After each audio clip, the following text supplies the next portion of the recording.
Vamos ler dois textos, Romanos 5,18 e Salmos capítulo de número 11 e 12. Romanos capítulo de número 5, verso 18 e Salmos 11 e 12. Pode ficar assentados. Romanos 5, 18.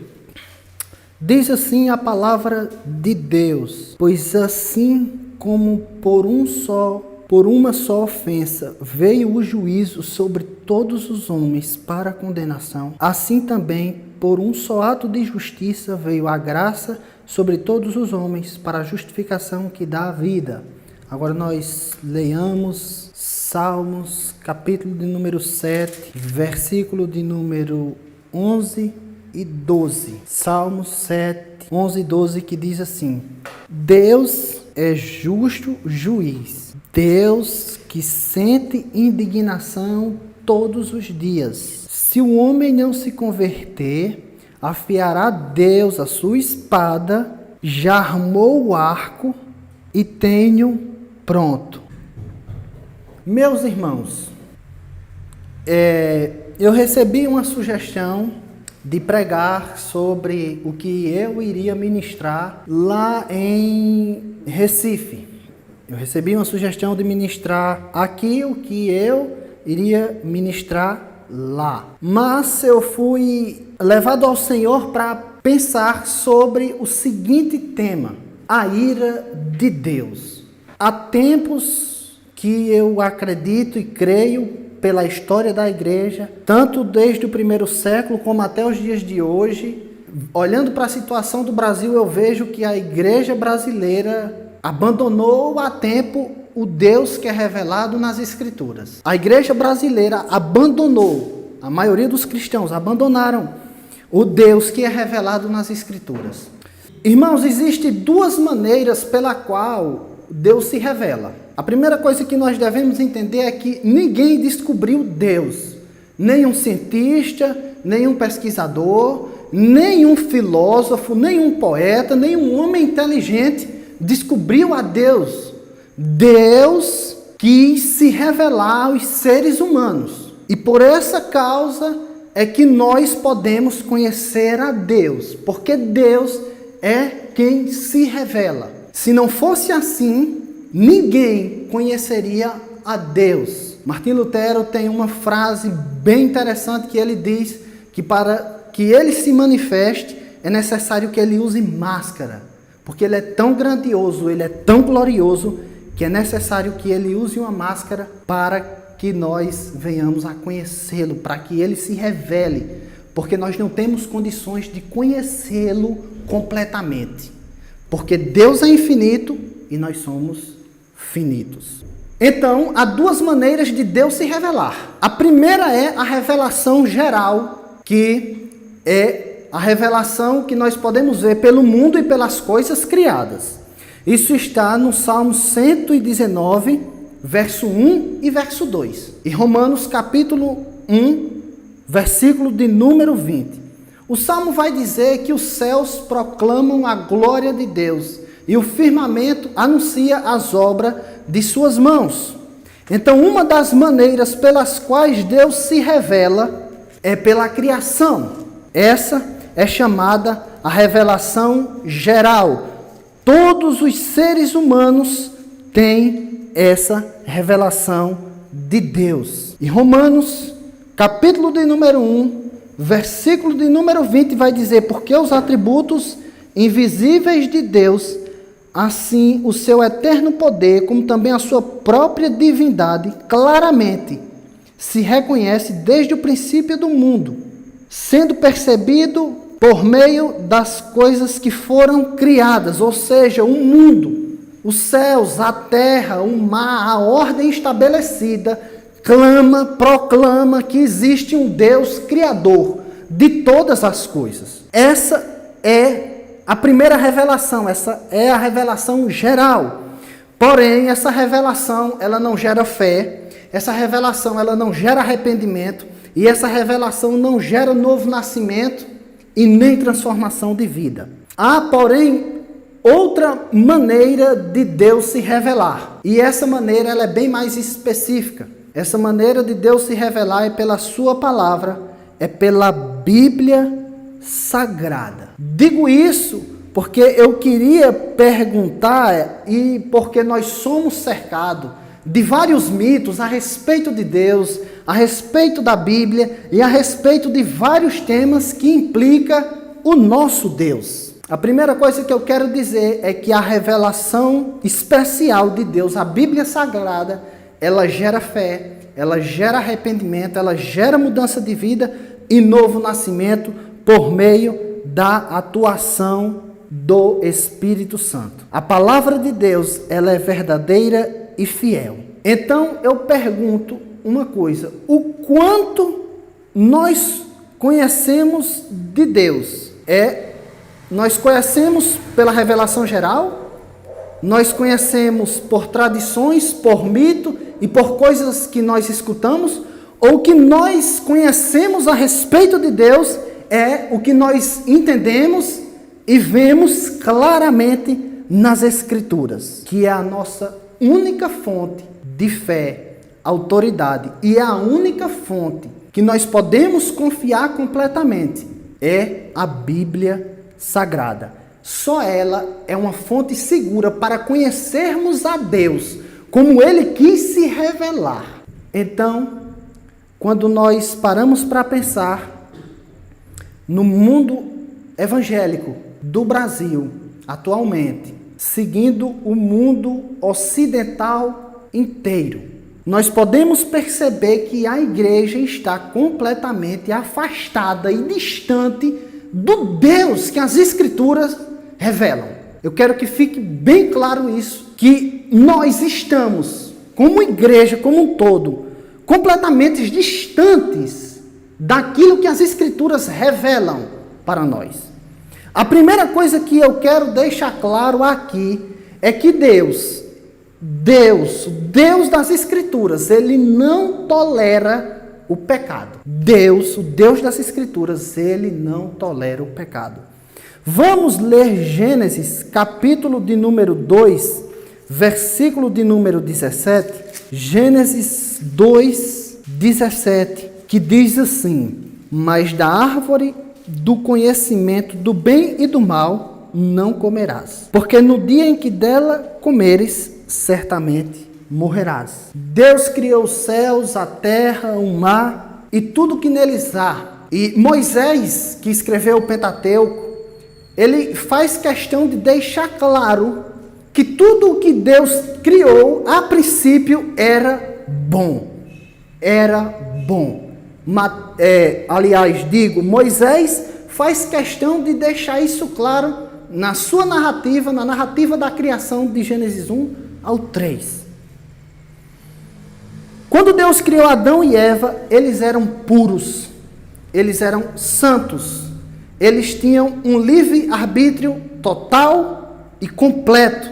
Eles não recebiam ou não tinham influência do pecado dentro de si. Eles tinham livre-arbítrio no seu coração, no seu íntimo. Eles não desejavam o pecado. E Deus deu apenas um único mandamento a Adão e a Eva, que era para que eles não comessem do fruto da árvore, do conhecimento do bem e do mal. Pois se eles comessem, eles morreriam. E a morte aqui implica morte física e morte espiritual. Então, quando Adão e Eva desobedecem a Deus e comem do fruto dessa árvore, acontece justamente o que Deus disse. Eles morrem espiritualmente. Deus os coloca para fora do jardim do Éden e, a partir daquele momento, toda a terra ela é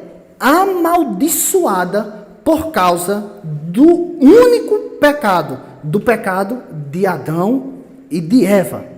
Nós podemos ler isso em Gênesis 3, 17, aonde diz assim: e Adão disse, visto que atendestes à voz de tua mulher e comeste da árvore que te ordenara, não comesse, maldita é a terra por tua causa. em fadigas obterá dela o sustento durante os dias de tua vida. Então, por apenas um único pecado, pelo único mandamento que Deus tinha dado a Adão e a Eva, Deus disse que porque eles transgrediram esse mandamento de Deus, Deus os colocou para fora do jardim e amaldiçoou a terra por completo. Entenda-se terra aqui, os seres humanos, a terra onde plantamos, a terra física, que a partir daqui começou a produzir cardos e abrolhos, e até mesmo o reino animal. Paulo fala em Romanos, capítulo de número 8, que a criação de Deus geme esperando a redenção. Por causa de um único pecado, do pecado de Adão e de Eva, a terra, os seres humanos e o reino animal, a partir daquele momento, começa a sofrer o terrível juízo de Deus, a ira de Deus sobre o pecado. A primeira coisa que aprendemos aqui, meus irmãos, é que quando Deus fala uma coisa, Ele cumpre. Essa é a primeira coisa que nós aprendemos. Deus disse a Adão e a sua esposa: se vocês desobedecerem, vai acontecer isso. E foi justamente o que aconteceu. Adão morreu espiritualmente e fisicamente. Nós não temos a plena certeza se Adão foi salvo ou não, mas o fato é que Adão e Eva saíram da presença amorosa de Deus por apenas um único pecado. E Deus disse que se ele fizesse isso, Adão morreria, e Deus cumpriu com sua palavra. A primeira coisa que eu quero que você entenda é que Deus cumpre com a sua palavra, porque Ele jura por ela, porque Ele é santo. A segunda é que daqui é que descende todas as mazelas do mundo. Foi por causa dessa desobediência que podemos ver e sentir todas as mazelas do mundo. Toda doença, todo o caos social, todo o sistema ecológico, toda a natureza desregulada, maremotos, terremotos, tudo isso, toda doença, todo flagelo e todas as coisas ruins vieram primariamente daqui. Tamanho é a ira de Deus e tamanha é a repreensão que Deus tem contra o pecado. Diante disso, não devemos brincar com o pecado, pois quando nós pecamos, nós agredimos a glória de Deus e sua santidade de forma feroz. Quando nós pecamos, eu quero que vocês entendam isso, e eu também. Quando nós pecamos, nós atingimos a glória de Deus, a sua santidade, sua soberania e sua ordem de forma feroz. Nós cerramos o punho no rosto de Deus quando nós pecamos. E é triste sabermos que em 1 João, capítulo 1, verso 8, vai dizer que se dissermos que não temos pecados, enganamos a nós mesmos. É motivo de tristeza, é motivo de quebrantamento, de pranto e de choro, sabermos que nós ainda pecamos. Nós ainda pecamos. Isso deve nos levar à tristeza, ao choro, ao arrependimento, o constante confessar, que é o que diz o versículo seguinte, o verso 9 e o 10. Segundo, Deus puniu o mundo inteiro por causa dos pecados. Eu quero continuar no livro de Gênesis, capítulo 6, a partir do versículo de número 5. Viu o Senhor que a maldade do homem se havia multiplicado na terra, e que era continuamente mal todo o desígnio do seu coração. Depois do pecado de Adão e Eva, todos os homens foram profundamente afetados em todas as suas faculdades, sentimentos, pensamentos e emoções. Adão e Eva nos representavam. Quando Adão peca, todos nós, todos seus descendentes pecam junto com ele. E é por isso que nós carregamos não somente a culpa de Adão, como também nós carregamos a sua natureza. Nós herdamos a natureza pecaminosa.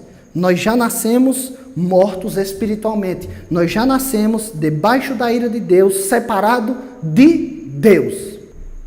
A partir de Gênesis 6:5, a maldade do homem se multiplica. E Deus viu que os desígnios do ser humano, desde a sua meninice ou desde a sua mocidade, eram maus. Continuamente mal. A maldade era e foi tamanha que Deus decidiu punir toda a terra. Deus decidiu punir toda a terra. Os homens e, mais uma vez, até os animais. Isso está no versículo de número 7. Disse o Senhor: farei desaparecer da face da terra o homem que criei, o homem e o animal, os répteis e as aves dos céus, porque arrependo de os haver feito. Então, meus irmãos, foi diante desse contexto que a maldade se multiplica, que a violência na terra se multiplica, que Deus foi gracioso com um homem chamado Noé. E Deus chamou Noé para fazer duas coisas: para construir a arca e para anunciar o juízo de Deus. Como bem sabemos, Noé foi pregoeiro da justiça. Então, a partir do momento que Deus chamou Noé e disse a ele que ele fizesse essas duas coisas, Noé, a partir daquele momento, no mesmo momento, começou a anunciar que viria um dilúvio, e a partir do mesmo momento, Noé começou a construir uma arca, e Noé passou 120 anos fazendo essas duas coisas. Noé passou 120 anos pregando, e Noé passou 120 anos construindo a arca, fazendo essas duas coisas, obedecendo a Deus. Até que nós chegamos no capítulo número 7, ainda em Gênesis, quando Noé entrou na arca com sua família e com os animais que Deus preservou. Depois que Noé entrou na arca, não só mandou o dilúvio, Deus não só mandou o dilúvio, mas quando Noé fecha a arca, Deus sela por fora, ou como diz algumas traduções, Deus fecha a arca. E o dilúvio varreu toda a terra e matou a todos que estavam fora. E sua palavra, mais uma vez, foi cumprida. Deus chamou Noé, Deus mandou com que ele anunciasse o dilúvio, Deus mandou com que ele construísse a arca, e Deus, da mesma forma que foi com Adão e com Eva, cumpre a sua palavra. Deus manda o dilúvio, mata a todos que estão fora da arca, animais e seres humanos. Isso para mostrar que Deus, o Deus de Israel, o Deus de Jesus Cristo, o nosso Deus, o Deus bendito que se revela na pessoa de Jesus, ele cumpre tudo aquilo que ele falou. Mais uma vez nós aprendemos aqui que Deus cumpre o que ele fala, cumpre com suas promessas, cumpre com o que ele diz. Não duvide sequer de uma profecia, não duvide sequer de uma palavra, não duvide sequer de uma vírgula, de um ponto ou de alguma coisa que está na Bíblia Sagrada. Deus é quem zela por ela. Aprendemos que Deus é o Senhor de tudo e de todos, e tem poder e autoridade para fazer o que quiser, na hora que quiser, sem pedir permissão ou perguntar qualquer coisa a alguém. Vamos ler Daniel, capítulo 4. Daniel, capítulo 4. Daniel, capítulo 4, versículo de número 35. Daniel 4, 35 diz assim: todos os moradores da terra são por ele reputados em nada. E segundo a sua vontade, ele opera com o exército do céu. E os moradores da terra, não há quem lhe possa deter a mão, nem lhe dizer: que fazes? Deus é Deus, não há quem possa impedir a sua mão. Deus não pede permissão a ninguém. Deus não pergunta nada a ninguém. Simplesmente Ele é Deus e Ele faz o que lhe apraz. Ele é Deus e opera com os exércitos dos céus, comandando todas as coisas. Esse é o Deus que vai preservar um povo, independentemente de qualquer coisa. Esse é o Deus que vai salvar um povo, independentemente de qualquer coisa. Esse é o Deus que vai guardar os seus até o último dia. Esse é o Deus que faz e fará o sacrifício de Jesus prosperar. Esse é o nosso Deus. Eu fico imaginando a lâmina do juízo de Deus pairando sobre essa terra, pairando sobre o Brasil. Pois quando Deus destruiu o mundo no tempo de Noé, a violência era grande. E quando eu olho para o Brasil, eu vejo isso. Um país onde a violência é tamanha que morre mais pessoas do que países que estão em guerra.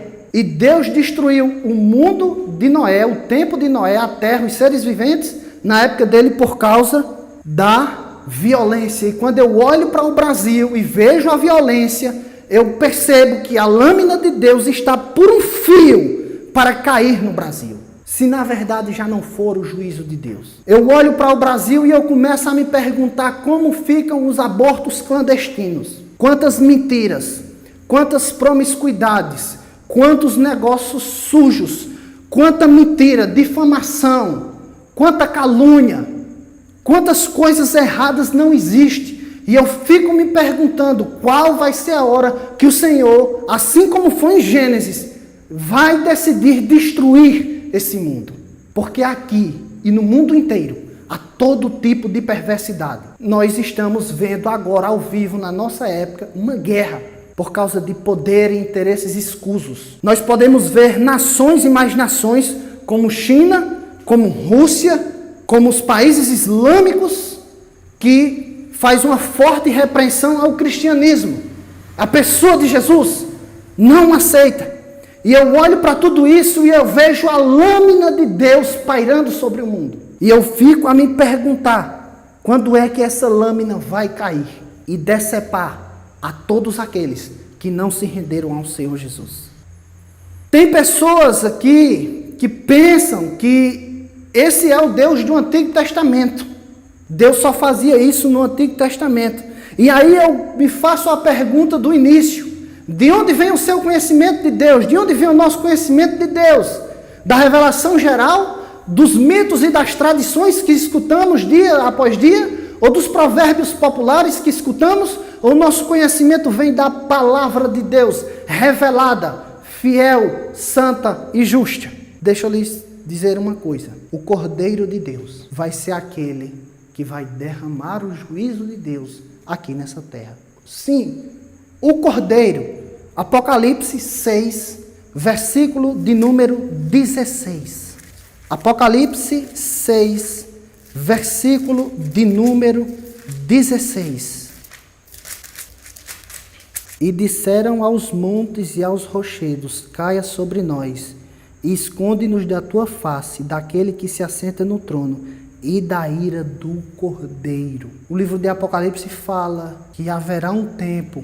Para alguns já houve esse tempo, talvez no ano 70. E provavelmente haverá uma segunda vez, um tempo, em que os homens pedirão aos montes que caiam sobre ele, que escondam eles da ira do Cordeiro de Deus, que está no seu trono. Há pessoas que pelas tradições olham para Jesus como se fosse um coitado, um mendigo, que tolera todos os tipos de coisa, mas esse não é o Cordeiro de Deus revelado nas Escrituras. O Cordeiro de Deus, ele é manso e humilde de coração, mas o Cordeiro de Deus também se ira e age como um leão para devorar os seus inimigos. Terceiro, é preciso apenas um pecado para acendermos as chamas da ira de Deus. É preciso apenas um pecado para acendermos a chama da ira de Deus. Por um pecado, Adão e Eva foram expulsos do jardim. Por um pecado, Moisés, sim, aquele que tinha comunhão face a face com Deus, Aquele que o próprio Deus disse que se revelava e falava com ele de forma diferente. Por um pecado ele deixou de entrar na terra prometida, em Canaã. Por um único pecado, o servo de Eliseu, Geazi, foi acometido de lepra por causa da sua ganância.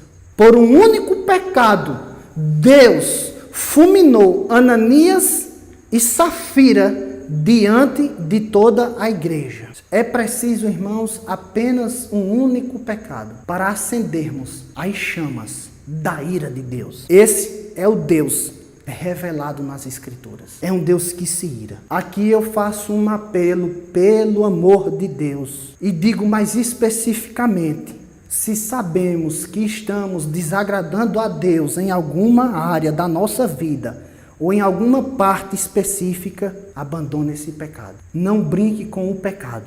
O pecado é uma coisa extremamente séria. Se continuarmos pecando, isso eu falo, olhe para os 10 mandamentos. Se você olhar, se eu olhar, que nós estamos cometendo algum pecado que está ali, essa noite, abandone. Se olharmos para o Sermão do Monte, onde Jesus fala do pecado de forma profunda, e se você ou eu, nós sabemos que estamos cometendo um pecado, pelo amor de Deus, pare de cometer esse pecado agora. Se nós sabemos que estamos cometendo um pecado revelado no Apocalipse, nas epístolas de Pedro, a 1ª e 2ª Coríntios, Romanos ou em qualquer outra parte da Bíblia, pare de orgulho, de ser orgulhoso, orgulhosa, pare de ser soberbo, pare de ser altivo, abandone a mentira, abandone a cobiça, não permitam que o dinheiro seja o nosso Deus. Sabe por quê? Porque é apenas necessário um único pecado para que Deus venha com sua ira e nos despedace. E não há quem lhe possa deter a mão. Nós devemos abandonar tudo aquilo que a palavra de Deus, a sua santa palavra, nos ordena.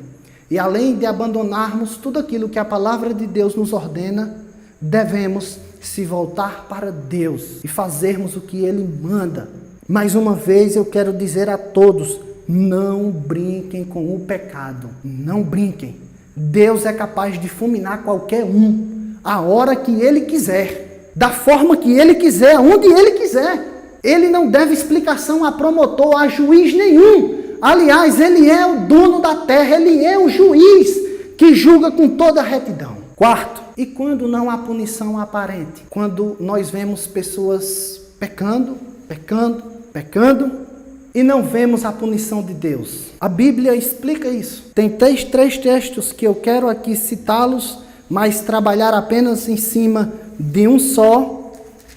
E os textos são Romanos, capítulo 1, versículo de número 24 ao 32, Êxodo 14, 4 e Romanos 9, 22. Vamos nos ater a Romanos, capítulo de número 1, versículo de número 24, para não sermos tão extensos aqui.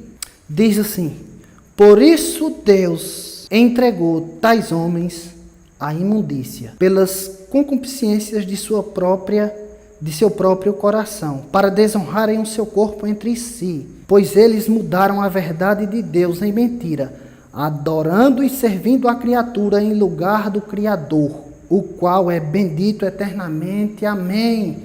Irmãos, eu quero agora voltar para Êxodo e depois eu venho para cá. Êxodo capítulo 14, verso 4, diz o seguinte, talvez não seja necessário você abrir, que Deus endureceu o coração de Faraó.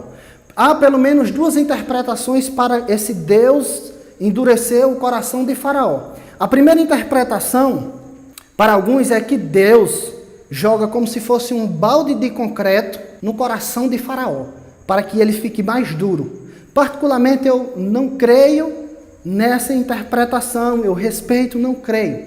Mas eu creio que Deus endureceu o coração de Faraó. Ali é Deus entregar o coração de Faraó às suas próprias paixões, a querer ser rei, a querer mandar, a querer oprimir o povo de Deus e não deixar eles serem libertos. Deus entregou Faraó a si mesmo. E aqui nós voltamos para Romanos, capítulo de número 1, versículo de número 24. Por isso Deus entregou tais homens Aqui no contexto, os homens desonram seu corpo. Aqui, homem se deita com homem e mulher se deita com mulher.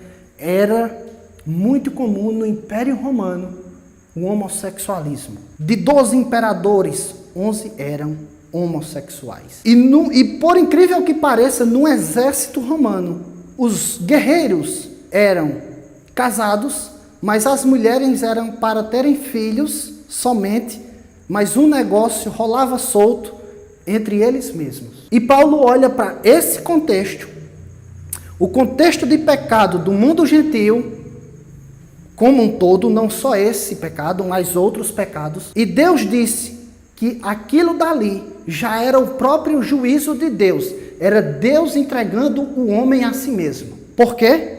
Porque eles, aqui o texto é como se fosse alguma coisa querendo entrar dentro de casa ou numa porta e os homens fechando. Deus se manifestava através da natureza, como se manifesta, e os homens estavam mudando, empurrando, não deixando Deus se manifestar. E Deus entrega eles a eles próprios. Como cristãos, nós sabemos que só o Espírito de Deus é quem pode gerar fé no nosso coração. É quem pode gerar arrependimento, mudança. É quem pode nos transformar. Então, uma das maiores punições que Deus pode fazer com o homem é entregá-lo a si mesmo. Porque se Deus entregar o homem a si mesmo, ele não vai mudar, ele não vai crer, ele não vai se arrepender e, consequentemente, ele vai morrer no pecado, separado de Deus e vai ser condenado eternamente. Então, tem pessoas que dizem assim, fulano fez isso, fulano fez aquilo e não está, Deus não pune ele, já está punindo, pois o pecado, ele gera consequências temporais e ele gera consequências eternas. Quando você ver uma pessoa esticando a corda demais, provavelmente foi Deus que soltou e deixou ele à vontade. E isso, para mim, é terrível.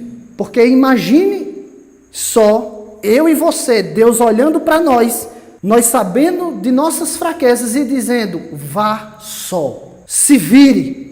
Para mim, essa é uma das piores sentenças que Deus pode dar ao ser humano. É abandonar ele às suas próprias paixões. Então, meus irmãos, por mais prazeroso que o pecado pareça aos homens que são carnais, aqueles que não conhecem a Deus, não são espirituais, eles geram consequências graves. E geram consequências graves aqui nessa terra e na eternidade. Quinto, Deus deixou uma saída para nos livrar da ira futura. Deus deixou uma saída, Cristo. Vamos ler Isaías, capítulo de número 53, versículo de número 4. Isaías 53, 4. Certamente ele tomou sobre si as nossas enfermidades e as nossas dores, e nós o reputávamos por aflito e ferido de Deus, oprimido. Mas ele foi transpassado pelas nossas transgressões e moído pelas nossas iniquidades. O castigo que nos traz a paz estava sobre ele, e pelas suas pisaduras nós fomos sarados. A única maneira que um ser humano tem de ser salvo é se ele for unido espiritualmente com Jesus Cristo, por meio da fé, por meio do arrependimento e por meio do novo nascimento. Todos aqueles que não creram em Jesus, todos aqueles que não se arrependeram dos seus pecados, todos aqueles que não foram transformados, todos aqueles que não tiveram suas vidas impactadas pela vida de Jesus Cristo, seu ministério e sua morte e ressurreição, eles passarão no moinho de Deus, e o moinho de Deus moe fino. Eu quero dizer aqui, meus irmãos, que a ira de Deus ela é tão terrível que muitas pessoas confundem Jesus no Getsêmani e Jesus na cruz do Calvário, dizendo, Deus meu, por que me desamparaste? Muitas pessoas pensam que Jesus deu essa declaração porque as pessoas furaram a cabeça dele com uma coroa de espinhos, mas não foi. Muitas pessoas pensam que ele deu essa declaração porque ele foi chicoteado e teve que andar com uma cruz pesada, com o corpo debilitado, mas não foi. Ele não disse Deus meu, porque morreu numa cruz e foi torturado. Jesus disse Deus meu, porque Deus estava ali, naquele momento, despejando toda a sua ira em cima de Deus, homem, Jesus Cristo. Naquele momento, Deus estava despejando a sua ira em cima do Deus, homem. E ele, sabendo, sentindo, vendo, presenciando toda a ira de Deus, ele disse: Deus meu, por que me desamparastes? Agora, todos aqueles que creram em Jesus podem andar com paz, porque a ira de Deus já foi derramada sobre Cristo. Todos aqueles que foram transformados pelo Espírito Santo podem se deitar e dormir em paz, porque a ira de Deus já foi retirada de cima deles. Todos aqueles que creram em Jesus e se apegam em Jesus podem viajar, e se forem atropelados e morrer, podem saber que acordarão nas mansões celestiais, nos braços de Cristo Jesus. Se nós cremos de verdade e nos arrependemos de verdade, podemos andar tranquilos e calmos, pois a ira de Deus já não está mais sobre nós. Mas aqueles que não creem, sobre ele permanece a ira de Deus. João 3:36. E aqui eu quero encerrar dizendo algumas coisas muitíssimo importantes. Isso é motivo de esperança, isso é motivo de alegria, isso é motivo de nós servirmos a Deus com todas as nossas forças, com todos os nossos recursos e tudo que temos em mãos, porque Ele nos livrou da ira futura. 1 Tessalonicenses capítulo 1, versículo de número 10. Outra coisa, se Jesus Cristo é o nosso Salvador, nós não devemos amar o pecado, pois foi o nosso pecado que colocou na cruz. E se nós amarmos o pecado, nós não amamos Jesus, porque por causa do pecado, ele foi colocado na cruz. Então nós devemos odiar o pecado com todo o nosso ser, por mais que ainda cometamos pecado, mas devemos odiá-lo.